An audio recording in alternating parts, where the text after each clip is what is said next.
করেছে সেই আমলে 20 লক্ষ স্বর্ণ মুদ্রা পরিত্যাগ করে আনন্দবাজারের পচা পরিত্যক্ত প্রসাদ তিনি গ্রহণ করেছেন। গৌরহরি তাকে নিজে বলেছে, রঘুনাথ তুমি গৃহে ফিরে যাও, গৃহে গিয়ে আমার ভজন করো, আমি কথা দিচ্ছি সন্তুষ্ট হব। রঘুনাথ দাস কি উত্তর দিয়েছিলেন জানেন? সবাই তো আমায় পরিত্যাগ করবে জেনে আমি তোমার শরণাপন্ন হয়েছি, তুমি আমাকে সেই ঘরে আবার ফিরে যেতে বলছো, যে গৃহে গেলে একদিন না একদিন আমায় পরিত্যাগ তারা করবে, সেই গৃহ পরিত্যাগ করে তোমার কাছে এসেছি প্রভু, আমায় তুমি যদি ফেরত পাঠিয়ে দাও আমি কোথায় যাব, আমার কি হবে? গৌরাঙ্গ মহাপ্রভু রঘুনাথের এই ভক্তি দেখে সেই পচা গলা প্রসাদ আহার করেছেন। ভক্তের কাছে প্রভু পচা প্রসাদ কেড়ে কেড়ে খায়, আর অভক্ত যদি তাকে রাজভোগ দেয় সেদিকে সে তাকায় না। বিদুরের ঘরে গিয়ে কলার শসা খেয়েছে না, কিন্তু দুর্যোধনের ঘরে কিন্তু সেই রাজকীয় আয়োজন তিনি পরিত্যাগ করেছেন। গোবিন্দ এমনই একটি ধন, যে ধন যদি মানব জন্মে একবার লাভ করা যায় সে ধন দিনে দিনে বাড়ে, কমে না। আজ আমি এই যে ব্যাস আসনে বসেছি কার আশীর্বাদে? আমার মায়ের। আমার মাকে উপদেশ কে দিয়েছে? স্বয়ং গোবিন্দ না দিলে তো আমাকে এখানে এসে দাঁড়াতে পারতো না, তাই না? একটা কথা না বললেই নয়, আজ যে বর্তমান পরিস্থিতি, এই যে ধর্মান্তর হচ্ছে, আমার মতো বয়সী মেয়েরা, আজ এখানে কত মায়েরা বসে, মায়েদের মেয়েরা নেই, ঘরে আছে। এখানে কজন এসেছে? প্রশ্ন তো আমি করতে পারি না? আমি তো ঢাকার ওদিকের মানুষ, এখানে যাও বা মায়েরা এসেছে ওদিকে তো বলার মতো না, আমার জেলা বলা হবে না। এই যে এত মায়েরা এসেছে, প্রত্যেকের ঘরে একজন অন্তত বৌমা বা একটা করে মেয়ে আছে, খুব কম। আমি তো দেখেছি, এই পাশ দিয়ে দেখছি আমার বয়সী মেয়ে 2-1টার বেশি নাই। কেন নাই? প্রশ্ন। এই মেয়েগুলো, আমি বলছি না যারা সবাই ধর্মান্তর হয়ে যাবে, তা না। ধর্মান্তর কিন্তু 2 রকম। ধর্মটাকে ত্যাগ করাও ধর্মান্তর, আর ধর্মের ভিতরে থেকে ধর্ম না করাটাও ধর্মান্তর। আমি হিন্দু ধর্মে, সনাতন ধর্মে আছি। সনাতন ধর্মে আমার গৌরহরি যে নির্দেশনাবলী দিয়েছে সেটি আমি পালন করছি না, তো আমার ধর্মে থেকে লাভ কি? প্রশ্ন তো আসতেই পারে। যে আমার এখানে এত মা রয়েছেন, তারা হয়তো কিছু তার সন্তানকে বলেছে, অনেকে আসতে চায়নি, অনেকে বা এসেছে মোবাইল টিপছে বা মনোযোগ নেই। আমি তো এখানে বসে চতুর্দিকে দেখছি। কেন? আজ আমার সনাতন ধর্ম বলে টিকে আছে, অন্য কোনো ধর্ম হলে বিলুপ্ত হয়ে যেত। সব থেকে পুরাতন ধর্ম সনাতন ধর্ম, কিন্তু আজ সনাতন ধর্মের পরিস্থিতি এমনই হয়ে পড়েছে যার বলা দুষ্কর। কারণ আমাদের বয়সী মেয়েরা এখন বিভিন্ন উচ্চ মার্গের স্বপ্ন দেখে, এবং এমনও কিছু কথা হয় যে ধর্মকর্ম করলে তার ভালো জায়গা বিয়ে হবে না। আমি এটার ভুক্তভোগী, আমার মা ভুক্তভোগী এটা। অনেকে আমার মাকে বলে এই কথাটা, তা আমি তাদেরকে বলছি, আমি এ পথে থেকে যদি আমার খারাপ ঘরে বিয়ে হয়, গোবিন্দ আমার ওখানে সুখ দেবে। আর আমার কপালে যদি দুঃখ থাকে, রাজার ঘরে যেও কোনোদিন সুখ হবে না। এটা মেয়েদের জীবন। কারণ এই যে আমরা এখন মেয়েদেরকে প্রশ্রয় দিচ্ছি বা ছেলেদেরকে প্রশ্রয় দিচ্ছি, থাক ছেলে মানুষ, পাঠে যেতে হবে না, কীর্তনের কি বোঝে? এখন যদি না বোঝে, যখন দাঁত পড়ে যাবে তখন বুঝবে। কৃষ্ণ নামের সঠিক সময় এই আমার বয়সটা 18 বয়সের থেকে শুরু, এর আগের থেকে করলে আরো মধুর। একটি ছোট্ট শিশু গলায় উত্তরিয়া নিয়ে মালা জপ করতে করতে মন্দিরে যাচ্ছে, আর একটা দাদু বলছে, আরে বাচ্চা কোথায় যাস, ভজন করার সময় হয়নি। ছেলেটা কি উত্তর দিল?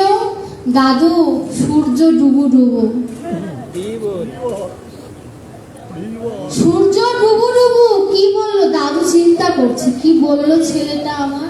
দাদু, সূর্য ডুবু ডুবু, সকালে যাচ্ছি যাতে ডোবার আগে আমি ডুবে যেতে পারি। কি ডুবার কথা বললো? আমি যাতে কৃষ্ণ নামে ডুবে যেতে পারি, এই কথাটা ইঙ্গিতে বলে দিল। সূর্য ডুবার আগে মানে আয়ু সূর্য ডুবার আগে যেন আমি কৃষ্ণ নামে ডুবে যেতে পারি। দাদু কিন্তু বুঝলো না, চায়ের দোকানে চা খাচ্ছে, কিন্তু ছেলেটা কিন্তু সময়ের আগে চলে গেল। ওই দাদু বুঝবে দেহটা অসার হয়ে যাবে, আত্মা তো আর অসার হবে না, আত্মা তখন কাঁদবে, কি করলাম। অনেকে বলে ব্যাস আসনে মেয়েদের বসার অধিকার নেই, এটার আমি ভুক্তভোগী হয়েছি। কিন্তু আমার একটি প্রশ্ন, আমার বৈষ্ণব আছে এখানে, আমার দেহটা মেয়ে, আমার আত্মাটা কি মেয়ে? এই প্রশ্নটা আমি সব জায়গা করি যে আমার দেহটা মেয়ে, উনার দেহটা পুরুষ, উনার আত্মাটা কি পুরুষ? আমি এই জন্মে নারী হয়েছি, পরের জন্মেও যে নারী হবে এর কোনো গ্যারান্টি নেই। আছে কি? রাধারানী, অষ্টসখী, তারা কিন্তু গৌরাঙ্গ লীলার মধ্যে পুরুষ হিসেবে জন্ম নিয়েছে, যদিও ভাবতত্ত্বে তাদের মেয়ে রূপে দর্শন করা হয়, কিন্তু তারা সত্যিকার অর্থে মেয়ে না। কিন্তু বিষয় বাসনার দিক থেকে দেখতে গেলে কিন্তু তাই। তাহলে আমার দেহটা নারী, আমার আত্মাটা তো নারী না, তাহলে আমাকে কেন বঞ্চিত করা হবে? আমি প্রশ্ন করতেই পারি। আমার যদি গোবিন্দর সাথে ভাগ্য বলে কোনোদিন দেখা হয়ে যায়, আমি তাকে প্রশ্ন করব যে তুমি গৌরাঙ্গ লীলায় সবচেয়ে বড় অপরাধ করে গেছো যে মেয়েরা মা বাবার শ্রাদ্ধ এবং অন্তিম কার্য করতে পারে না। যে মায়ের বা বাবার ছেলে সন্তান নেই, তাহলে তার যে পিণ্ডদান, তারপরে শ্মশানের যে কাজ, এই কাজগুলো তাহলে কাকাতো জ্যাঠাতো ভাইদের করতে হয়। একটা মেয়ে তো তারই সন্তান, তার কেন অধিকার নেই? বেদে বা বিভিন্ন জায়গায় বিভিন্ন উক্তি দেওয়া আছে, কিন্তু উক্তির উপরেও ভগবান গৌরাঙ্গ মহাপ্রভু সর্বশ্রেষ্ঠ। অনেক উক্তি তিনি নিজে লিখে দিয়েছেন, এই উক্তি আমি মানি না, আমার উক্তি শোনো। বলেছে না গৌরাঙ্গ মহাপ্রভু? শিষ্টাষ্টক যে 8টা যে শ্লোকের মধ্যে যা লেখা আছে, অনেক কিছুই দেখা যায় যে ধর্মগ্রন্থের সাথে অভিনব নতুন করে তিনি সৃষ্টি করেছেন। তাহলে এই দিকটা তার দর্শন করা উচিত ছিল, বৈষ্ণবদের এই সব দিকে লক্ষ্য করা উচিত। আমি বলছি না যে মেয়েরা সব পারে, অধিকার আছে, প্রভু দেয়নি, কিন্তু কাদেরকে বলেছেন এই কথাটা চিন্তা করতে হবে। পুরোহিত দর্পণে বলেছে যে সর্বজ্ঞানী এবং নারীরা চুল কাটবে না, তাছাড়া সকলের চুল কাটতে হবে। পুরোহিত দর্পণে লেখা আছে, আমার বাবা তো পুরোহিত, আমি জানি যে সর্বজ্ঞানী সে চুল কাটবে না, আর মেয়েদের মেরে ফেললেও চুল কাটবে না। তাহলে পুরোহিত দর্পণে এইভাবে লেখা আছে, কোথায় যাবে? এই যে মেয়েদেরকে বঞ্চিত করা, আর সবচেয়ে বড় কথা কি, ব্যাসাসনে বসে ভাগবতের কথার সাথে সাথে বাস্তব কথা যদি তুলে না ধরা হয়, তাহলে এই পৃথিবীটা পরিবর্তন হবে না। কারণ ভাগবতের কথা অনেকে বুঝবে না, কিন্তু আমি যে কথাগুলো বলছি, আমি তো নিজে এই বয়সের, আমি বুঝি যে এখনকার মেয়েদের ভাবগতিটা কিরকম। ভাবগতিটা আমি বুঝি, নিজে দাঁড়িয়ে থেকে বুঝি। আমারও তো পার্শ্বগণা বান্ধবী বন্ধু আছে, আমি কি পড়ালেখা করি না? আমি চট্টগ্রাম ইউনিভার্সিটিতে চান্স পেয়েছি কীর্তন শুনে ভাগবত পাঠ করে। আমি চট্টগ্রাম যেদিন পরীক্ষা দিই সেই দিনও কীর্তন করতে নিয়ে গেছে আমার মা, অন্য কোনো মা হলে নিত না। এবং আমি আমার সামনে 12 তারিখে রাজশাহী ইউনিভার্সিটির পরীক্ষা আছে, আমি 8 দিন রানিং ভাগবত পাঠ করা আমার। এখানে এসে জানলাম আমার এখানে একদিন সম্ভবত পাঠ, আমাকে উনি বলেছেন দেবাশিস আঙ্কেল 2 দিন পাঠের কথা বলেছে। আমি এখান থেকে আবার পিরোজপুর চলে যাব, তাহলে আমি কি পরীক্ষায় পড়ালেখা করে উত্তীর্ণ হতে পারছি না?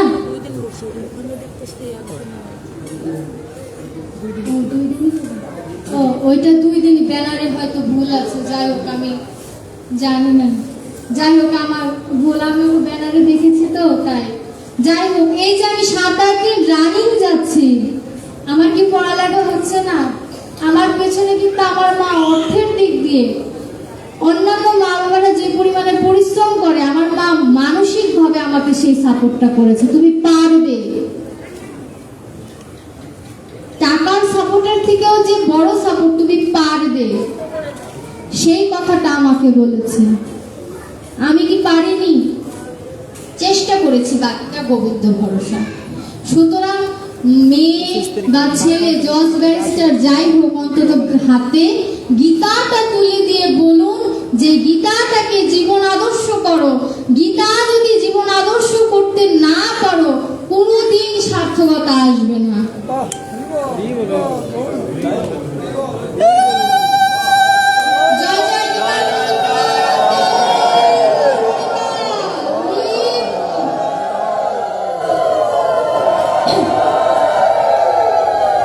গীতার প্রথম শ্লোকটা ধৃতরাষ্ট্রের, তাই না? ধৃতরাষ্ট্র কি জন্মান্ধ ছিলেন না? আমরাও কিন্তু জন্মান্ধ। ধৃতরাষ্ট্র জন্মান্ধ হয়ে ভাগবতের কথা কার কাছে শুনছেন? সঞ্জয়ের কাছে। সঞ্জয় ব্যাসদেবের শিষ্য, দিব্যচক্ষুর মাধ্যমে কুরুক্ষেত্র দর্শন করেছে এবং ধৃতরাষ্ট্রকে বলছেন। ধৃতরাষ্ট্র কিন্তু জানতেন যুদ্ধে পরাজয়ই হবে, কারণ কৃষ্ণের পক্ষে। তারপরও ধৃতরাষ্ট্র জিজ্ঞেস করেছে, বলো আমায়, আমি শুনি যুদ্ধে কি। এই ব্যাস আসনে বসার মতো আমি প্রথম গুরু ভগবান শ্রীকৃষ্ণ এবং প্রথম শিষ্য আমাদের অর্জুন, আবার প্রথম গুরু সঞ্জয়, প্রথম বক্তা সঞ্জয় এবং প্রথম শ্রোতা ধৃতরাষ্ট্র। আবার ভাগবতে গুরু হচ্ছে সুখদেব গোস্বামী, শিষ্য হচ্ছে আমাদের পরীক্ষিত মহারাজ। তাহলে বক্তা কিন্তু এই যে, কিন্তু গীতার একটি কথা উল্লেখ না করলেই হয় না। ভগবানের থেকে যদি প্রশ্ন করেন যে ভগবান শ্রেষ্ঠ না সুখদেব গোস্বামী শ্রেষ্ঠ, উত্তর কি আসবে? ভগবান শ্রেষ্ঠ। আপনাদের কাছে প্রশ্ন, কি উত্তর দেবেন? কে শ্রেষ্ঠ, সুখদেব গোস্বামী না ভগবান শ্রীকৃষ্ণ? ভগবান শ্রেষ্ঠ।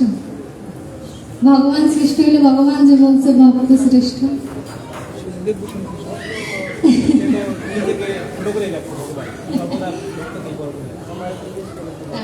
যাক, উত্তরটা ভালো, আমাদের মতো মানুষ তাই বলবে ভগবান শ্রেষ্ঠ, কিন্তু ভগবান বললেন সুখদেব গোস্বামী শ্রেষ্ঠ। কেন জানেন?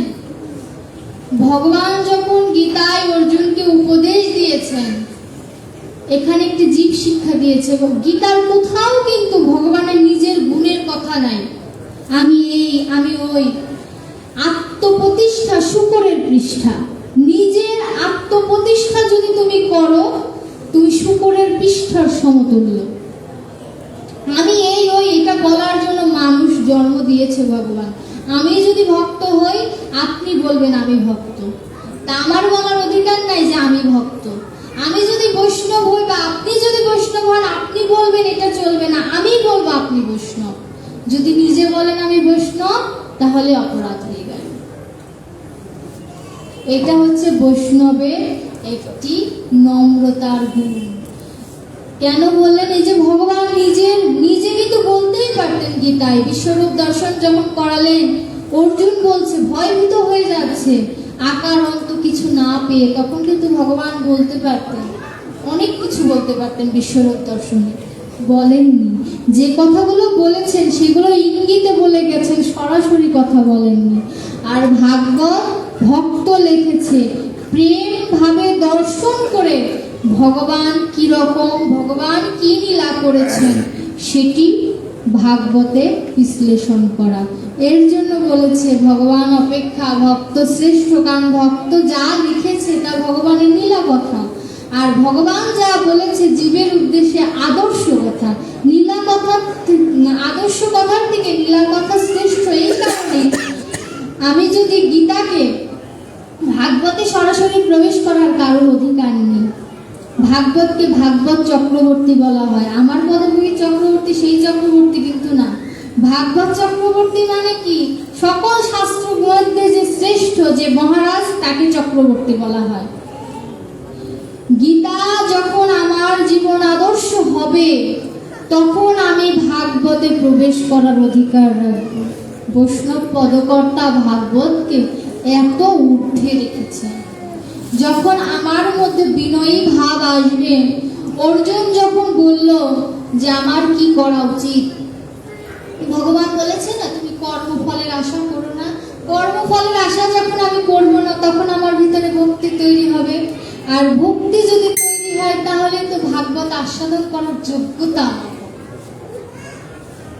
তাহলে ভাগবত আস্বাদন করার যোগ্যতা করার জন্য কি প্রয়োজন?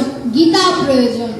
গীতা প্রতিদিন যদি এক অধ্যায় করে পাঠ করো, 18 দিনে গীতা শেষ হয়ে যাবে। বছরে তাহলে কয়বার গীতা শেষ হবে চিন্তা করা যায়। আর আমাদের এক একজনের 12 মাসে একবার গীতা শেষ হয় না। তাহলে দেখুন, গীতাটা লাল কাপড়ে পেঁচিয়ে রাখার জিনিস নয়। গীতাটাকে উন্মিলন করে হৃদয়ের জ্ঞান চক্ষু উন্মিলন করতে হবে। এই গীতা উন্মিলন করলে আমার হৃদয়ের জ্ঞান চক্ষু উন্মিলন হবে। তাছাড়া কোনোদিন আমার হৃদয়ে জ্ঞান, ভক্তি, বৈরাগ্যের উদয় হবে না। বৈরাগী কাকে বলে? যার মধ্যে বৈরাগ্য আছে, তাই না? এখন তো বৈরাগী পাওয়াই যায় না, তো পাওয়া গেলেও নিরামিষ বুঝি না। কিন্তু বৈরাগ্য জিনিসটা মুখের কথা নয়, এত সোজা নয়। বৈষ্ণবের ভিতরেও বৈরাগ্য খুঁজে পাওয়া বড় কঠিন হয়ে যায়, এত কঠিন। আপনাদের সকলের ভালো লাগছে কিনা আমার মা জিজ্ঞেস করছে। ভালো লাগছে?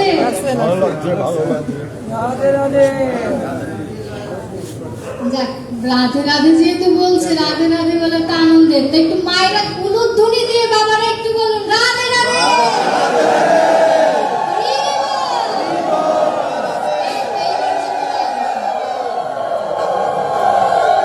এবার একটু ভালো লাগলো যে ভক্তরা সবাই রাধে রাধে বলে একটু উলুধ্বনি দিল। আমার মাইকের কণ্ঠ থেকে মায়েদের উলুধ্বনিটা বেশি হয়েছে। অনেক জায়গায় উলুধ্বনি পাওয়া যায় না।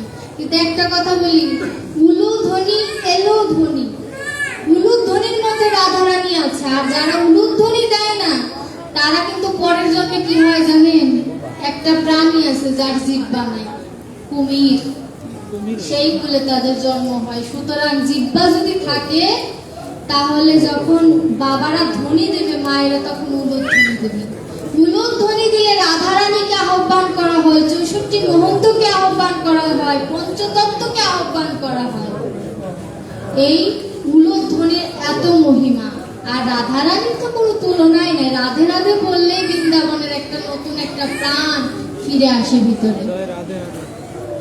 এই যে গোবিন্দ আমাদের মধ্যে এই যে কণ্ঠস্বরটা দিয়েছে, কোথায় গেল কৃষ্ণের সেই হাসি বাসি? কোথায় গেল সেই মধুর হাস্য মঞ্জুতম? দেখবেন একটি পার্থক্য, কৃষ্ণ আমার সদাই হাসে, গৌর হরি আমার সদাই কাঁদে। গৌরের একটা ছবিও নাই গৌরের যে কাঁদা ছাড়া। আর যদি হাসিও থাকে সেটা ওই হাত তুলে, মানে কৃষ্ণ বলছে রেডি কৃষ্ণ বলার জন্য। কেন? দেখবেন পঞ্চতত্ত্ব 5 জনের হাত, মানে সাধারণত সবারই হাত এরকম থাকে, কিন্তু একমাত্র গৌর হরিরই এইখান থেকে এইটুকু সম্পূর্ণ এইভাবে। আর গুলোর কিন্তু এক একজনের এতটুকু, এক একজনের এতটুকু সব। কিন্তু যারা মানে কাজ করে, বিগ্রহ তৈরি করে, সবার হাত একই সিস্টেমে দেয়, কিন্তু একই সিস্টেমে কিন্তু প্রত্যেকটা বিগ্রহের না। এক একজনের এইটুকু, এক একজনের এইটুকু। একমাত্র গৌর হরি সম্পূর্ণ। কেন? সম্পূর্ণরূপে রূপে তোমরা আমাকে সমর্পণ করো, সম্পূর্ণ রূপে আমায় সমর্পণ করো। দেখবেন গোপাল হাত পেতেই আছে, চাওয়ার আগে সে আমার কাছে যাচ্ছে, আমাকে দাও। সবার কাছে সবাই কিন্তু এরকম ভাবে অভয় মুদ্রা দিয়ে আছে, লক্ষ্মী, সরস্বতী, কালী, দুর্গা যারই বলেন